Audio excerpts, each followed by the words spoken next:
Hello, I'm Abhijit HV from Vidya Institute of Technology, Bangalore.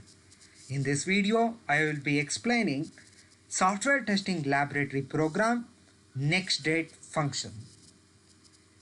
Here, we need to give one date as an input and the program should display the next date as an output. We'll look into this program by considering following points.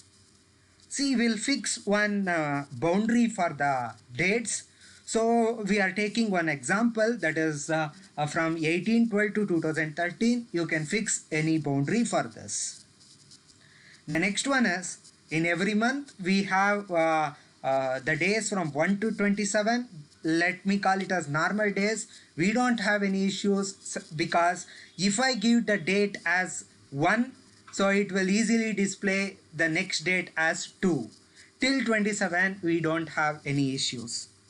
But we have a few months. In these months we have only 30 days. For example, the 4th month, that is April, June, September and November, 4, 6, 9, 11. In these months we don't have any issues from 1 to 29. But if the day given is 30th, the next day should be the first of the next month. So we need to take care of this. And then we have few months. In these months we have 31 days. For example, January, March, May, July, August and October. Even we have December. I will consider December as a special case. In these months we have 31 days. We don't have any issues from 1 to 30. If the date given is 31st, we need to take the next date as the first of the next month. Now we have two special months. One is February. Why it is special? Because we can have either 28 days or 29 days in the February. 28 days is in the non-leap years and 29 days in the leap years. So here we don't have issues from 1 to 27. If it is non-leap year, if the day given is 28th, next day should be 29th. The next day should be the 1st of the March. Similarly, if we have a leap year, number of days will be 29. If the day given as 29, next day should be 1st of the March. We have one month called as December. In the December we have 31 days. So after this 31, the next year will start. New year will start. We need to set the date to the 1st of January of the new year. So by keeping all these points in mind, we'll see the program. So first we need to read the date from the user. So enter the today's date or any date in the form of date, month and year. We have fixed a format for this. So we'll read day, month and year separately. Now I'll fix, but we assume that we may be having, because from 1 to 27 we don't have any issues. We assume that the next days are the tomorrow's month and year is same month and the year. Month and year is retained. Will change in the special cases only. We need to check with the boundaries. See here, if the number of days is less than 1 or if it is greater than 31, if the user has entered any value outside this range, then we'll call it as value of the day not in the range, that is 1 to 31, and we'll set one error flag. Next is months. We all know that there will be only 12 months, so we are fixing the boundary from 1 to 12. If the month entered by the user is outside the range, again we'll print the error statement and set the flag. Next is, with respect to the month, we need to take care of few things. We need to check something, whether it is what kind of month. So we'll call one user defined function called as check. We'll pass day and month to this. We are checking whether the month entered is 4, 6, 9 or 11. If the month entered is 4, 6, 9 or 11, in all these months there should be 30 days. So we are checking whether these months has 31 days. Suppose user has entered wrongly the 31, it will return 1. If the user has entered 30 in these months, so then it is acceptable. So we can take, if the user has entered wrong value, that is 31, then we will be returning 1. Otherwise we will return 0. So now we'll see, go back and see. So if user enters 1, we'll set it to the negative flag. If user enters the correct day, that is if the number of days is within 30, then this flag will not be sent. User if he has entered the proper value, the return value will be 0 here. So this flag will not be set. So we have considered all the cases with respect to the month. Now as we have fixed one boundary for the year, we are checking whether year is between this boundary. If the year is between this boundary, then fine. If it is outside the boundary, we print one error statement and set the negative flag. Now we need to consider about the other cases. In the month number 2, that is February. So if it is, we need to check whether this month is a leap year or not, whether that year is a leap year or not. We are calling one function called isLeap. In this, we are running a normal procedure to check whether the year is leap year or not. So this is the basic condition. It should be divisible by 4, and also it should not be divisible by 100, or it should be divisible by 400. By considering this condition, we'll check whether the entered year is leap year or not. If it is a leap year, if it has greater than 29 days, it is invalid output.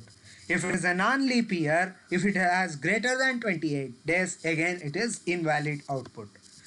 First, we verified all the invalid cases. Now, if the flag is not equal to n, then only will come out of this. It is executed in a do-while loop. If the flag is not equal to n, that is, if the negative flag is not set, then we'll come out of this and we'll check with these things. We go with the switch cases.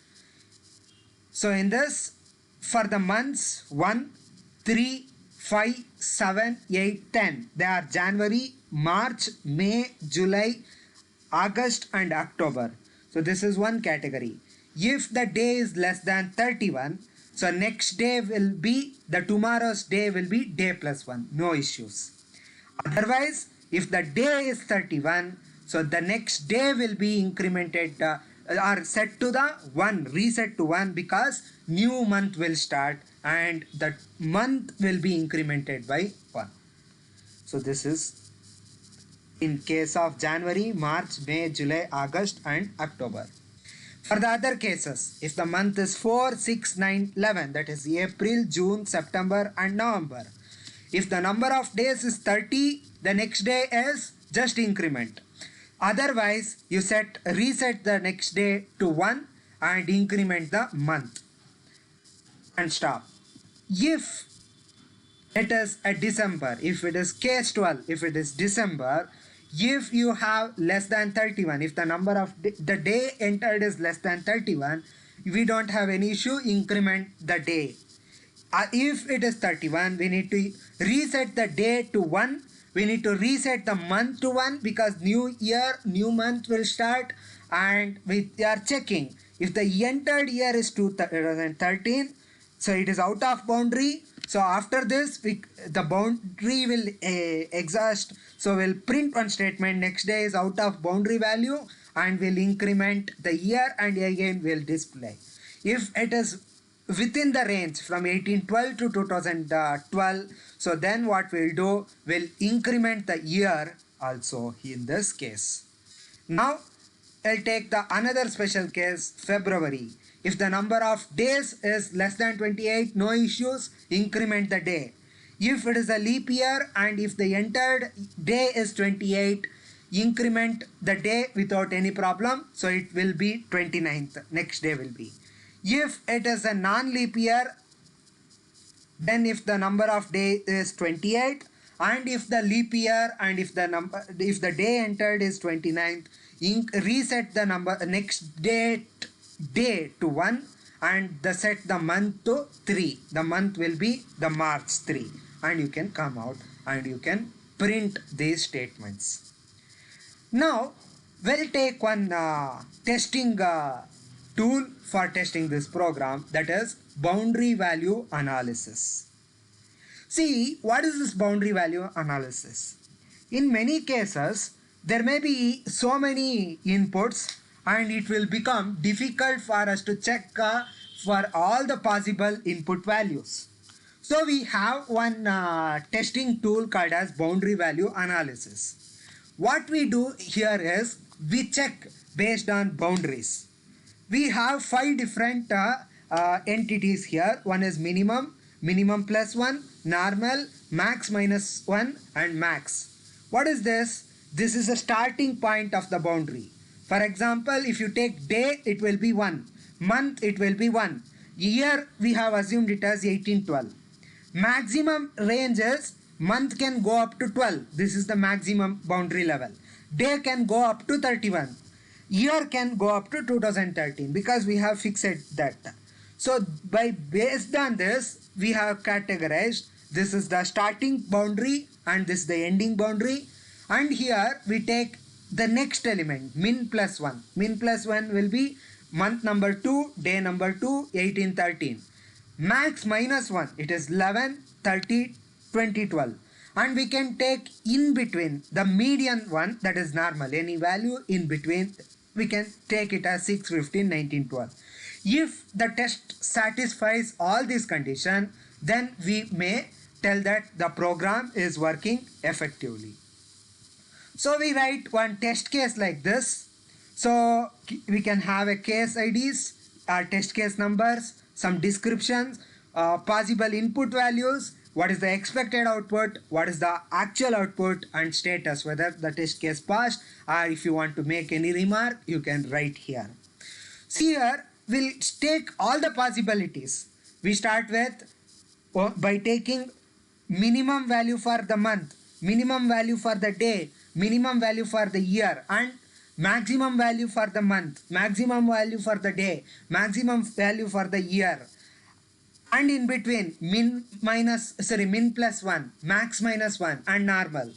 And we'll vary these things like minimum value for day, maximum value for the month, minimum value for the month, maximum value for the day, something like that.